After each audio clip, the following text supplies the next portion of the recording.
ఇక తాజాగా మెగాస్టార్ చిరంజీవి దంపతులు సురేఖ ఇక వీళ్ళిద్దరు కలిసి అంతేకాకుండా రామ్ చరణ్ ఉపాసనలతోని ప్యారిస్కి పోయారంట. ఇక అంతేకాకుండా బుడ్డ పిల్ల అయిన క్లింకార్ అని కూడా పట్టుకుపోయారంట.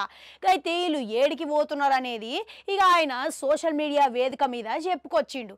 ఇక మెగాస్టార్ చిరంజీవి ఆయన సోషల్ మీడియా ట్విట్టర్లో ఒక పోస్ట్ని షేర్ చేసిండు. ఇక ఆ ఫోటోలా వీళ్ళు నలుగురున్న ఫోటోని పెట్టి ఇక ఒలింపిక్స్ ప్యారిస్కి పోతున్నాం, మేము ఒలింపిక్స్ ప్రారంభం వేడుకలకు వీక్షించేటందుకు మేము పోతున్నామని కింద క్యాప్షన్ పెట్టి ఇక ఆ ఫోటోని షేర్ చేసిండు. ప్రస్తుతం సోషల్ మీడియాలో ఈ ఫోటో అనేది మస్తుగా వైరల్గా మారిందంట.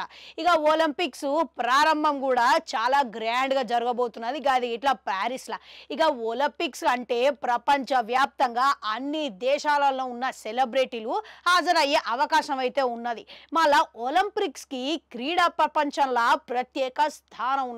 ప్రపంచ వ్యాప్తంగా అన్ని క్రీడలలో ప్రతిభ చూపించేటందుకు ఈ ఒలింపిక్స్ లో పాల్గొంటారంట.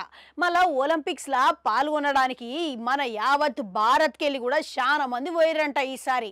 గది ఇట్లా భారత్ కెళ్ళి ఇక అనేక విభాగాలలో పథకం గెలుచుకునే అవకాశం ఉందని అంటారు. ఇక మంచి విషయమే కదా. ఇక మన భారత్ కెళ్ళి గెలుచుకుంటున్నారంటే ఇక ఎంత ప్రౌడ్ గా ఫీల్ అవ్వాలో ఇక మీకే వదిలేస్తున్నా. ఇక అంతేకాకుండా ఈ ఒలింపిక్స్ ప్రారంభ వేడుకలు ఇప్పటికే ప్రభుత్వం చాలా గ్రాండ్ గా ఏర్పాట్లు కూడా చేసిందంట. మళ్ళీ ఇప్పుడు మెగాస్టార్ చిరంజీవి కుటుంబ సమేతంగా ఈ ఒలింపిక్స్ తిలకించడం కోసం పోయిరని అర్థమవుతున్నది. గట్లనే ఈసారి క్లింకార్ అని కూడా ఒలింపిక్స్ లో చూపించేటందుకు సిద్ధమైనారని అర్థమవుతున్నది. ఇక ఈ ప్యారిస్ టూర్ ముగించుకున్న తర్వాత మెగాస్టార్ చిరంజీవి కూడా విశ్వంబర సైన్మా షూటింగ్ మళ్ళీ రీజాయిన్ అవుతాడంట. ఇంకా ఈ సైన్మా మాత్రం 2025 సంక్రాంతికి తీసుకురావాలని భావిస్తున్నారంట. ఇప్పటికే షూటింగ్ కూడా చివరి దశలో ఉన్నది కాబట్టి సంక్రాంతికి వచ్చే అవకాశాలు ఉన్నాయని భావిస్తున్నారు.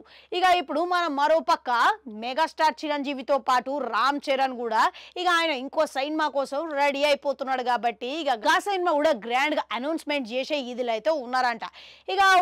ఇక మీలా ఒలింపిక్స్ లలో ఇక మీ ఫేవరెట్ ప్లేయర్ ఎవరు అనేది కామెంట్లలో కామెంట్ పెట్టుర్రి. అట్లా అడుగుంటుంటే అది కూడా నొక్కరి మళ్ళీ వస్తా.